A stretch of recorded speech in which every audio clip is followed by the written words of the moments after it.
Good afternoon, YouTube. It is I, Danielle, better known as Danielle and welcome back to our channel.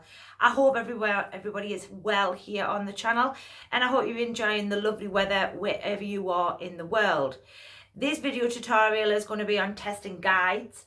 A question or a couple of questions I had on a group that I run over Facebook with regards to development and training and these types of things.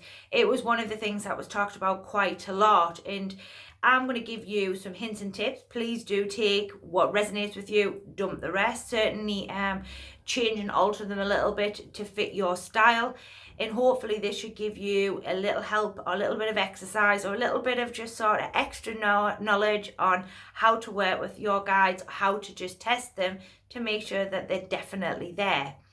Now, for me personally, the first one I always want to talk about, and this is probably a really simple one, probably a lot more, a couple of these exercises are really simple, then we'll get a little bit tougher. So the first one I always want to give my students or anybody who asks me this question is ask for a sign. Now, you can ask anything. So if you're in the States, it could be a dime. If you're here in the UK, it could be a penny, could be a feather, it could be a particular song, whatever it is that's going to be easiest for you to pick up. Now, you could make this really tough and ask for something very, very unusual. And again, it's wherever within your parameters is the individual Buddha medium you want to try. So if you want to try it really simple and just maybe ask for the penny, or, the penny a certain way up, so heads up or tails down, or a dime, either heads up or heads down, whichever it is that you want it, you can adapt this to however you so wish to. And what you can also do is make it really specific. So you want it on a certain day, so maybe a Tuesday or a Sunday, or whatever it may be there.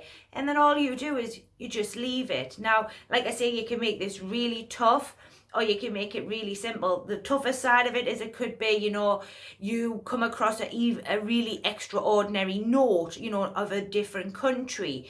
Again, you've got to give some parameters on this. Now, what we have to understand here is with guides is we might not get it physically, but we may see it via social media. We may see it in a book that we're particularly reading at this time, a particular film we may watch one night. So be open-minded about how that sign may come in.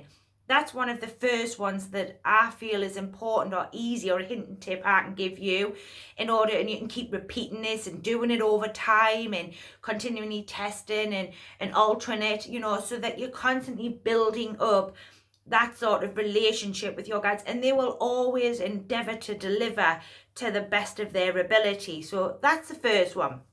Second one is intention. So as we've talked many times on here on the channel, intention is very important within the mediumship, whether we're doing it for readings, whether we're just doing it to connect to the spirit world, which is to guides or the loved ones. But what we can really do is get really specific with intention, especially when it comes to guides. So if you're training or you're out there as the Buddha medium, open circles, private sitting, or, you're doing that flow demonstrational work there, we can say to the guides, could we have only mums and dads that night? Or can we only do heart attack passings? And we can then leave that to the spirit world, and you can give that to your guides, and they will deliver that, or they lined up them Pacific communicators, because that's the intention and that's what you've asked of them. Now, you can make this really simple. So if we wanted to use the first exercise in this one, we could be doing a particular communication, and we could ask them to talk about money within the communication. So you might do just a dad, and all of a sudden he starts talking about dimes, or he starts talking about £10 notes, or he starts talking about he used to collect money. That would give you an understanding and a knowledge and a hint and tip that they're listening to you and that they're delivering. Now, you've got to trust a little bit in this one. You've got to remember, it's not you. Once you ask for them things, the spirit world will deliver them for you. Just be monitoring of how that's coming in there. But you can actually use testing guides in readings using the intention base, or even being really specific, like I say, and putting the money and things in there, or other specific objects, items, whatever it may be there, and see how that one works for you. Again, you can adjust it and move it. If you find this a little tough and you need to simplify it, by all means do so. If you want something a little bit more, I've got an exercise for that. Now, this one's really toughy. And we've got to be very careful here that some of this is not your imagination. So, for example, when you stand within the spirit world, for me personally, I don't see anything because I'm not connected to anything.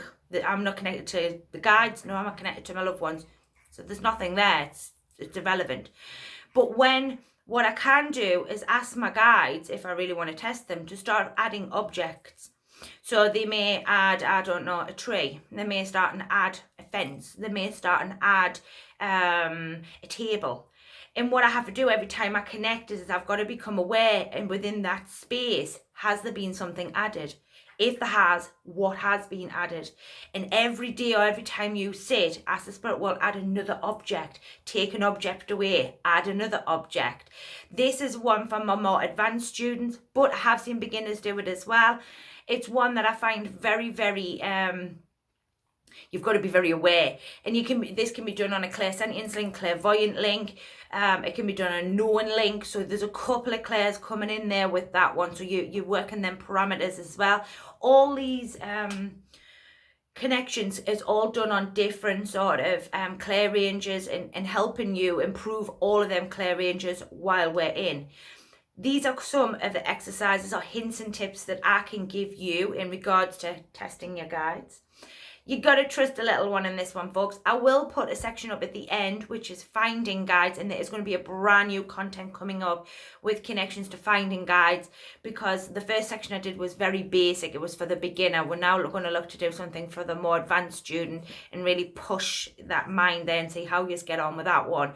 But I hope you've enjoyed this video. Give it a thumbs up, share it with friends, test out the exercise, let me know how you get on with them. I have got some classes and things coming up in regards to Pacific time and English time. They're available to purchase via www.daniellethehappymedium.com. So you do check them out. And if you're not already following us on Facebook or Instagram, follow me on over there. And it's been a pleasure having you all with me. There's been a change around again. So we're in the middle of changing the office space again. I like to change up, but gotta be honest, keeps my mind fresh. Anyway, have a great day. Enjoy the weather. It's beautiful. And I will see you all over the weekend. Late upload. I was extremely busy yesterday on some new ventures and new work. It's just the way it is sometimes. So thank you very much for being patient. And I'll see you all at the weekend. Bye for now.